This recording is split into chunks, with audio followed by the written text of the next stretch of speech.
Have you ever wondered what ancient wisdom from a mountain monastery could teach you about your everyday struggles? What if I told you that a simple monk's advice could change how you handle stress, relationships, and even your career?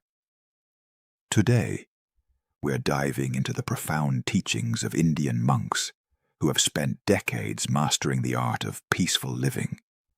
These aren't just pretty quotes you see on social media. These are real, practical insights that can transform your daily life. I'm going to share with you the most powerful advice from Indian spiritual teachers that actually works in our modern world. Let me start with a story that completely changed my perspective on life.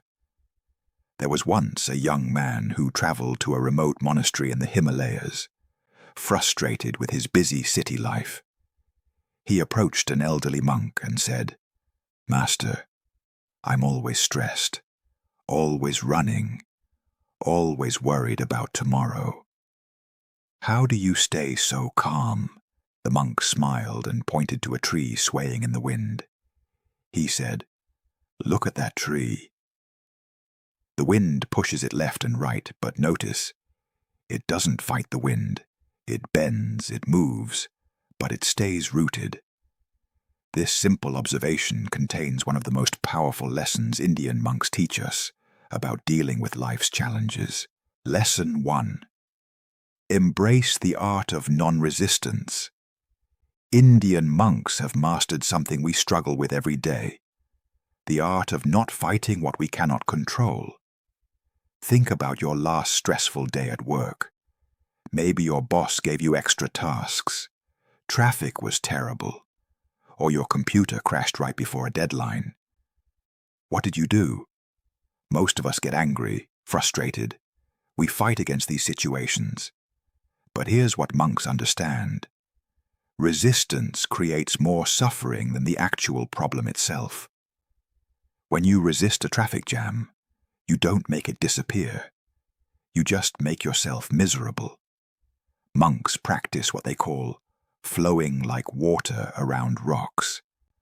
Water doesn't fight the rock. It simply finds another way. Try this the next time something doesn't go your way. Take a deep breath and ask yourself, how can I flow around this obstacle instead of fighting it? Lesson 2. The power of present moment. Awareness. I once heard a monk say something that stuck with me. Yesterday is history, tomorrow is mystery, but today is a gift. That's why we call it the present. Sounds simple, right? But think about how much time you spend living anywhere except the present moment. You're worrying about next week's presentation while eating breakfast. You're thinking about an argument from last month while watching TV. Monks spend years training their minds to stay right here, right now. And there's a practical reason for this. The present moment is the only place where you have any real power.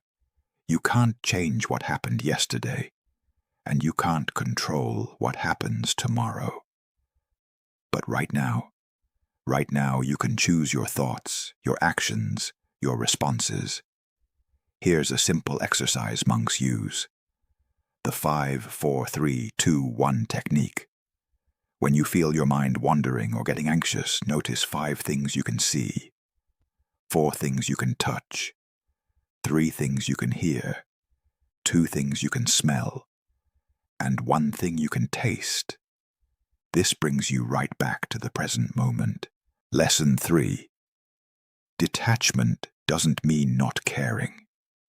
This is probably the most misunderstood teaching from Indian spiritual traditions. People think detachment means becoming cold or uncaring. But that's not what monks practice at all. Let me explain with another story. A monk was walking with his student when they came across a scorpion drowning in a pond. The monk immediately reached in to save it, but the scorpion stung him. He pulled back, then reached in again. Again, the scorpion stung him. The student asked, "Master, why do you keep trying to save something that keeps hurting you?" The monk replied, "It is the nature of the scorpion to sting, and it is my nature to save. Why should I change my nature because of his? This is true detachment, doing what's right without being attached to the outcome. In your relationships, this means loving someone without trying to control them. At work, this means doing your best without being destroyed by criticism. With your goals, this means working hard without being crushed if things don't work out exactly as planned. You care deeply, you act with love, but you don't let the results define your peace of mind." Lesson 4. The practice of inner stillness. Monks wake up at 4 a.m. every day, not because they have to, but because the early morning hours are when the mind is most quiet. They understand something we've forgotten in our noisy world, that wisdom comes from stillness, not from more thinking. Your mind is like a muddy pond. When it's constantly stirred up with thoughts, worries, and distractions, you can't see clearly. But when you let it settle, when you find moments of stillness, everything becomes clear. You don't need to meditate for hours like a monk to get this benefit. Start with just 5 minutes each morning. Sit quietly, close your eyes, and simply notice your breath. Don't try to change it. Don't try to make it deeper or slower. Just notice it. When thoughts come, and they will, don't fight them. Just notice them and gently return your attention to your breath. This isn't about emptying your mind. It's about training your attention. Lesson 5. Service as the path to happiness. Here's something that might surprise you. Monks are some of the happiest people on earth, and it's not because they own nothing. It's because they've discovered the secret that our culture gets completely backwards. We think, "I'll be happy when I get what I want." Monks know, "I become happy by giving what others need." Every monk I've ever met talks about service not as a duty, but as a privilege. They serve food to travelers, they care for the sick, they teach anyone who wants to learn. And in serving others, they find a joy that no amount of money or success can provide. You don't need to join a monastery to practice this. Maybe it's helping a co-worker with a project, listening to a friend who's going through a tough time, or volunteering at a local shelter. The magic happens when you shift from "what can I get" to "what can I give." Lesson 6. Simplicity as freedom. Walk into any monastery and you'll notice something immediately.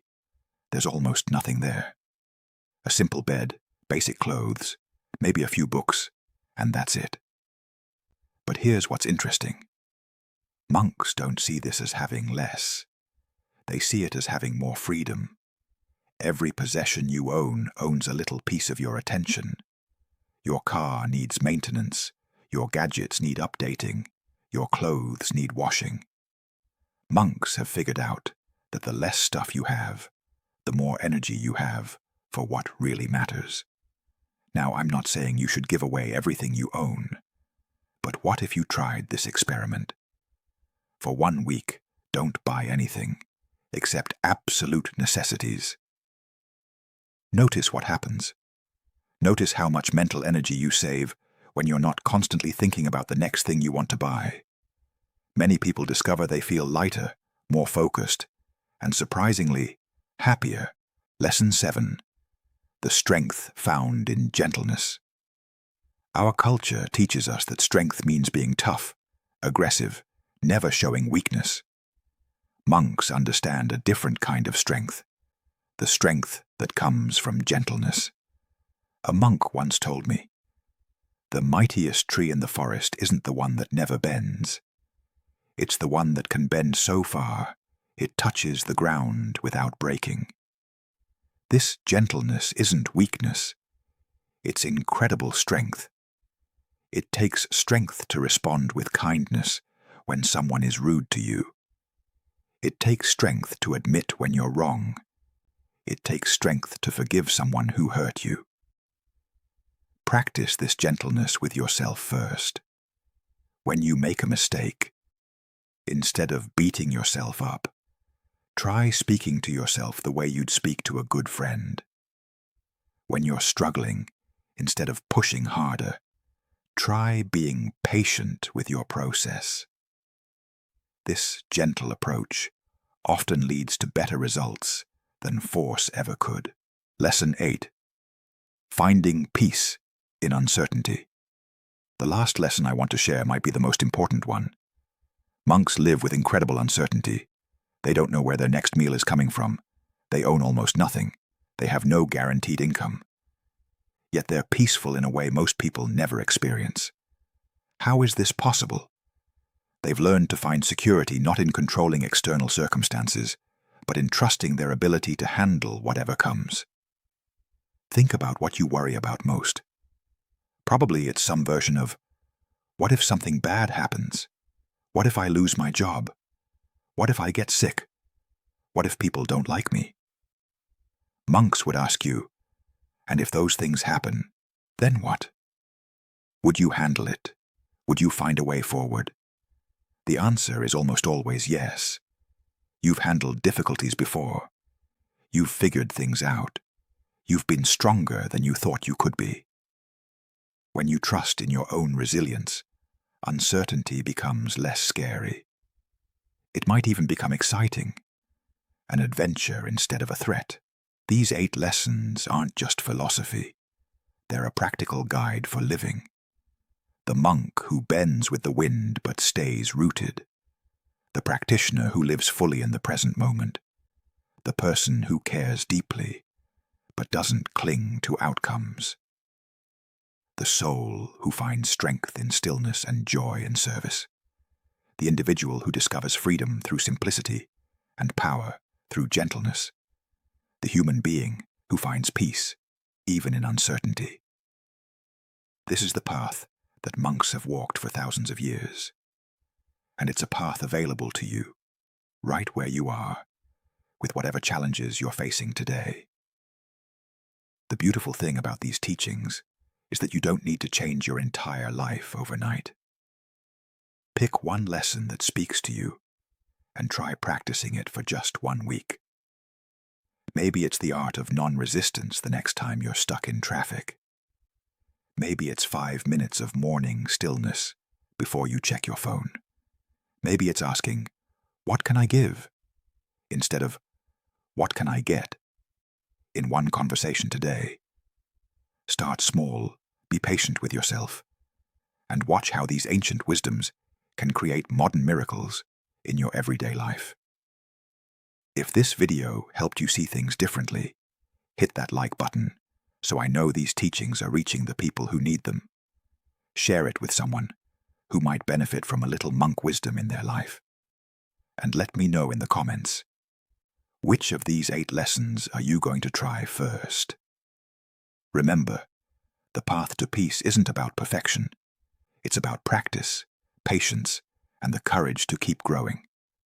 Until next time, may you find the strength of mountains and the flexibility of water in everything you do.